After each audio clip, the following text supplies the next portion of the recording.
আসসালামু আলাইকুম। ব্লক প্রিন্টের তৃতীয় ক্লাসে আপনাদের স্বাগতম। আপনারা যারা আজকে তৃতীয় ক্লাসটি দেখছেন তারা যদি দ্বিতীয় ক্লাসটি না দেখেন তাহলে কিন্তু আজকের ক্লাসটি বুঝবেন না, কারণ আজকের ক্লাসটি টোটালি দ্বিতীয় ক্লাসের সাথে রিলেটেড। এই যে নিউট্রেক্সটা দেখছেন এটা আমরা দ্বিতীয় ক্লাসে তৈরি করেছি। তো আজকে এই নিউট্রেক্সটা দিয়ে আমি দুইটা কালার পেস্ট তৈরি করব। একটার মধ্যে আমি শুধু এসেনশিয়াল কেমিক্যালগুলো দিব, আর আরেকটার মধ্যে আমি এসেনশিয়াল এবং অপশনাল কেমিক্যালগুলো দিয়ে তৈরি করব।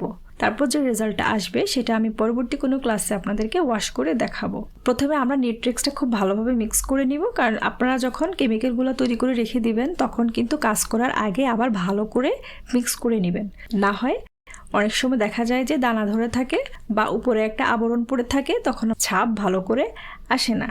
তো যার জন্য আমরা এই কেমিক্যালটাকে আগে খুব ভালো করে মিক্সড করে নিব। এছাড়া আপনারা নিউট্রেক্স বলেন, হোয়াইট পেস্ট বলেন, এগুলো যখন অনেকদিন পর ইউজ করবেন তখন আপনারা কি করবেন, মাঝে মাঝে একটু ঢাকনাটা খুলে একটু ভালো করে মিক্স করে রেখে দিবেন, না হয় এটার উপরে একটা ফাঙ্গাসের আবরণ পড়বে। তো আমি ভালোভাবে মিক্স করে নিলাম। এবার আমি নিচ্ছি 2 চা চামচ নিউট্রেক্স, বাইন্ডার 1 চা চামচ, এনকে 1 চা চামচের একটু কম, অক্সেল কয়েক ফোঁটা, গ্লিসারিন 2 ফোঁটা,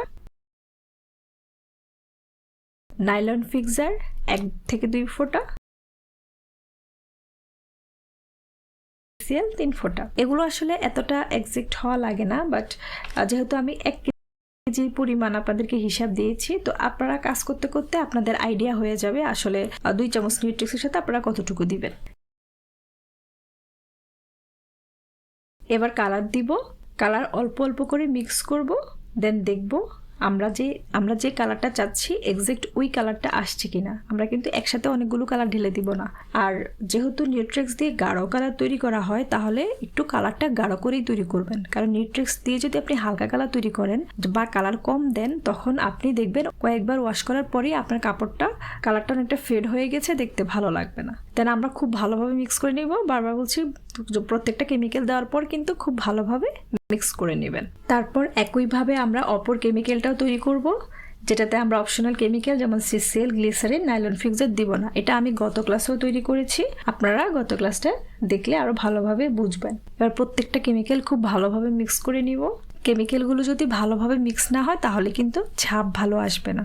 যেহেতু আমি ভিডিও করার জন্য কেমিক্যাল তৈরি করেছি, এজন্য আমি খুব অল্প পরিমাণে তৈরি করেছি। তো আমি কালারটা স্প্রেড করার জন্য কিন্তু আজকে কম্বল নেইনি, কারণ কম্বলটা অনেক রং শোষণ করে, অনেক রং নষ্ট হয়। আর আমি যেহেতু অল্প একটু তৈরি করেছি, এটা যদি আমি কম্বলে দিতাম তাহলে কম্বলই পুরোটা রং শোষণ করে নিত। তো আমি এরকম রেক্সিন নিয়েছি, রেক্সিনের উল্টো পিঠেও যদি আপনারা স্প্রেড করে ছাপ দেন তাহলে কিন্তু ছাপ খারাপ আসবে না। আপনারা কিন্তু শুরুতে এভাবেই প্র্যাকটিস করবেন, আপনাদের শুরুতে কম্বল নেওয়ার দরকার নেই। ডাইসটা একটু বাঁকা হওয়ার কারণে আমার ফুলটা একটু বাঁকা হচ্ছে, ছাপটা খুব সুন্দর হচ্ছে এবং কালারটাও খুব ইউনিফর্মলি বসছে। এবার আরেকটা কালার দিব, যেটা আমি আলাদা তৈরি করিনি, জাস্ট ট্রের মধ্যে ওই রেক্সিনের মধ্যে কয়েক ফোঁটা নীল কালার দিয়ে কেমিক্যালটা দিয়ে মিক্স করে নিব। এই যে দেখেন, এই ফুলটা আমি 2 কালার শেড করে নিয়েছি। বিভিন্ন কালারের শেড কিভাবে ছাপ দিবেন এবং আমরা কিভাবে শেডের কাজ করব ব্লক প্রিন্টে, এটা নিয়েও আমি টিউটোরিয়াল দিব। আপনারা ধৈর্য ধরে আমার ক্লাসগুলো দেখবেন। আপনাদের যদি সত্যি ব্লক প্রিন্ট করার ইচ্ছা থাকে বা আপনাদের যদি আগ্রহ থাকে তাহলে অবশ্যই আমার টিউটোরিয়ালগুলো দেখবেন। কথা দিচ্ছি আপনাদের টাইম ওয়েস্ট হবে না, অনেক কিছু জানবেন যেগুলো আসলে অনেকে শেয়ার করে না।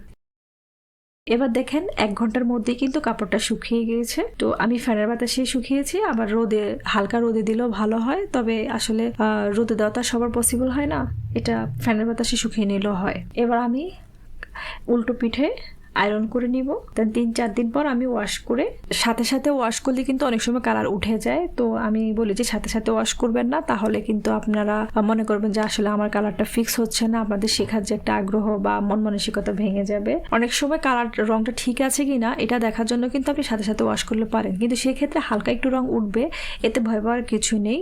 কিন্তু রং যদি দেখেন যে পুরা উঠে যাচ্ছে তাহলে বুঝবেন যে এটা টেকসই হবে না। যদি আমার ভিডিওগুলো আপনাদের হেল্পফুল মনে হয় তাহলে অবশ্যই চ্যানেলটি সাবস্ক্রাইব করে পাশে থাকবেন। তো আজকে আমাদের ক্লাস এই পর্যন্তই, দেখা হবে পরবর্তী ক্লাসে। ভালো থাকবেন, আল্লাহ হাফেজ।